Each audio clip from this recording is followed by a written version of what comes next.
भारतका विभिन्न चर्चित मिडियाहरूले पुनः एकपटक लिपुलेखको मुद्दामा हुँदै नभएको विवाद निकालेका छन्।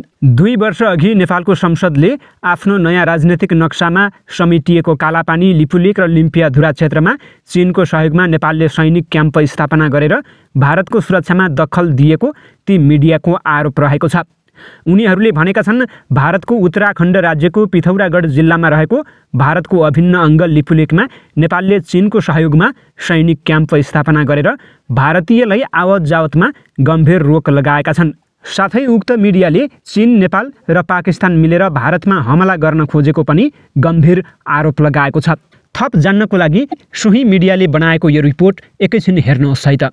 लीपू लेक जाने वाले रास्ते पर नेपाल ने टेंट लगा के अपनी सेना को बिठा दिया है और अपना हेलीपैड बना दिया है, पर मोदी सरकार खामोश है। दोस्तों, इससे बड़ी कोई खबर नहीं है। इतिहास में यह पहली बार हुई है घटना। अभी तक तो नेपाल अपने संसद के अंदर लड़ाई लड़ रहा था, हमारे ऊपर हमले कर रहा था अपने वक्तव्यों से, अपने जो स्टेटमेंट से, लेकिन अब लीपू लेक जाने वाले रास्ते पर जमीन पर टेंट लगा के नेपाली सेना को बिठाया गया है और वहां पर एक पूरा का पूरा हेलीपैड का निर्माण किया। यकीन नहीं आए तो एबीपी की ये खबर देख सकते हैं आप। बड़ी खबर, सुपर एक्सक्लूसिव जानकारी आप देख रहे हैं नमस्ते भारत में। उत्तराखंड से आ रही है यह जानकारी। उत्तराखंड के धारचूला में नेपाल ने वो किया है जो आज तक कभी नहीं किया। चीन की शहर पर नेपाल ने भारत नेपाल सीमा के बेहद करीब न सिर्फ हेलीपैड बना लिया है बल्कि टेंट नुमा चीजें भी यहां पर बनी हुई दिखाई दे रही हैं। याद दिला दे आपको, नमस्ते भारत नहीं कुछ दिन पहले आपको दिखाया था उत्तर प्रदेश के महराजगंज में भी ऐसे ही टेंट नेपाल ने बनाए थे जिसमें अक्षर चीनी थे, यानी कि चीन की शहर पर एक बार फिर से नेपाल ने उत्तराखंड से लगती सीमा पर वो किया है जो आज से पहले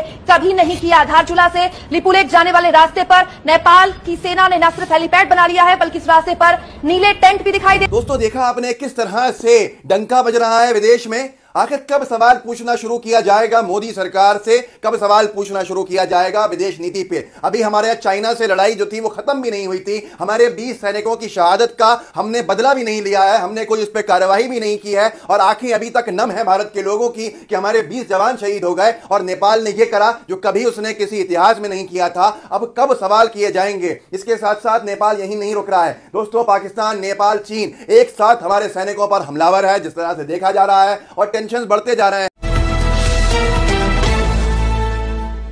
चिनिया राष्ट्रपति सी जिनपिङले सोमबार अमेरिकी राष्ट्रपति जो बाइडेनसँगको भेटमा दुई देशको असल सम्बन्ध विश्वले अपेक्षा गरेको बताएका छन्। राष्ट्रपति सीले अहिलेको युगमा अभूतपूर्व ढङ्गले ठूला परिवर्तनहरू भइरहेका छन् र मानवले अभूतपूर्व चुनौतीहरूको सामना गरिरहेका छन् भन्दै त्यसलाई सही ढङ्गले सम्हाल्नका निम्ति पनि दुई देशको असल सम्बन्ध अपरिहार्य रहेको धारणा व्यक्त गरेका छन्। G20 बैठकले विश्वको ध्यानाकर्षण भएको उल्लेख गर्दै सीले यहाँबाट कहाँ जाने भन्ने प्रश्न उनीहरूको मात्रै होइन सबै देशको दिमागमा रहेको उनले बताएका छन्। चिनिया राष्ट्रपति सी जिनपिङले मङ्गलबार बिहान फ्रान्सका राष्ट्रपति इमानुएल म्याक्रोनसँग भेटवार्ता गर्नुभएको छ। विगत 3 वर्षमा दुई पक्षले विभिन्न माध्यमबाट घनिष्ठ सम्बन्ध बनाएको दाबी गरेको छ। यसै कारण चीन फ्रान्स सम्बन्धले विकासको सकारात्मक गतिलाई कायम राखेको छ। यी दुई नेताले देशले महत्त्वपूर्ण सहयोगमा सकारात्मक प्रगति गरेको कुरा औँलाएका छन्। हाल विश्व अशान्ति र रूपान्तरणको नयाँ युगमा प्रवेश गरेको उल्लेख गर्दै सीले बहुध्रुवीय विश्वका दुई महत्त्वपूर्ण शक्ति चीन र फ्रान्सले स्वतन्त्रता र स्वायत्तताका साथै खुल्लापनको भावनालाई पालना गर्नुपर्ने बताएका छन्। द्विपक्षीय सम्बन्धलाई सही मार्गमा स्थिर प्रगति गर्न र विश्वमा स्थायित्व र सकारात्मक ऊर्जा सहयोग गर्न पनि उनीहरूबीच वार्ता भएको समाचारमा जनाइएको छ। 3 वर्ष यता चिसिएको अस्ट्रेलिया चीन सम्बन्धमा सुधारको सङ्केत देखिएको छ। अस्ट्रेलियामा 5 महिना अघि लेबर पार्टीले सरकार गठन गरेपछि विदेश मन्त्री पेनी बोङले चिनिया विदेश मन्त्री वाङ यीसँग पहिलो पटक औपचारिक भेट गरेसँगै दुई देशबीच संवादको क्रम बाक्लो बनेको छ।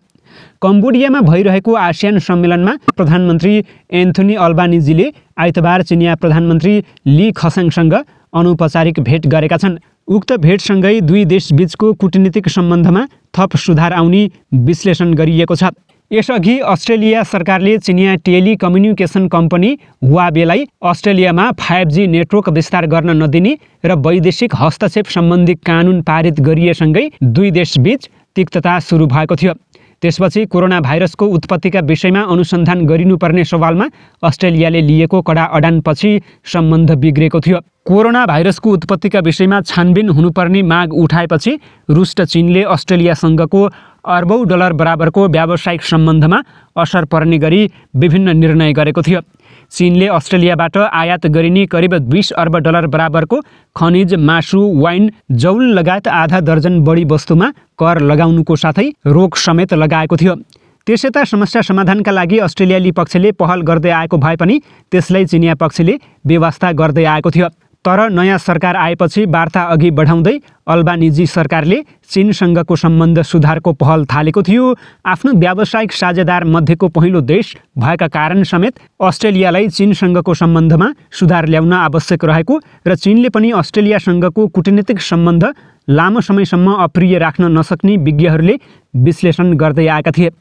सोही क्रममा G20 समूहको बैठकमा सहभागी हुन इन्डोनेसियाको बाली पुगेका प्रधानमन्त्री अल्बानिजीले चिनिया राष्ट्रपति सी जिनपिङसँग भेट हुन सक्ने सम्भावनाको सङ्केत मात्र गरेका छैनन् कि सीसँगको भेट सकारात्मक हुने प्रतिक्रिया दिएका छन्। यसअघि मरिसन सरकारका पालामा चीनले वाइन, मासु लगायत विभिन्न सामग्री निर्यातमा रोक लगाएपछि तत्कालीन मन्त्रीहरूले चिनिया पक्षसँग वार्ताको कोसिस गरे पनि चीनले बेवास्ता गरिदिएको थियो। सन् 2016मा अस्ट्रेलियाका तत्कालीन प्रधानमन्त्री माल्कम टर्नबुल र चिनिया राष्ट्रपति सी जिनपिङ बीच औपचारिक भेटवार्ता भए यता दुई देशका सरकार प्रमुख बीच दोहोरो संवाद हुन सकेको छैन। बालीमा हुने G20 समूह र बैठकमा हुन लागेको एपेक सम्मेलनमा सी र अल्बानिजी बीच भेट भएको खण्डमा दुई देश बीचका तिक्तता कम हुने विश्वास लिएको छ।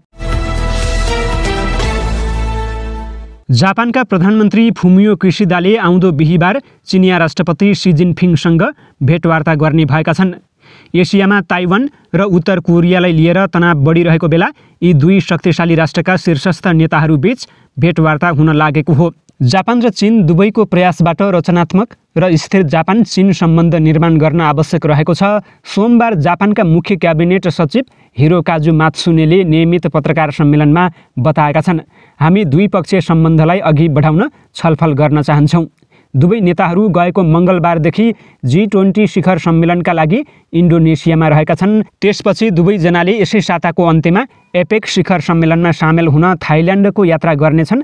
त्यहाँ नै उनीहरूबीच वार्ता हुने बताइएको छ।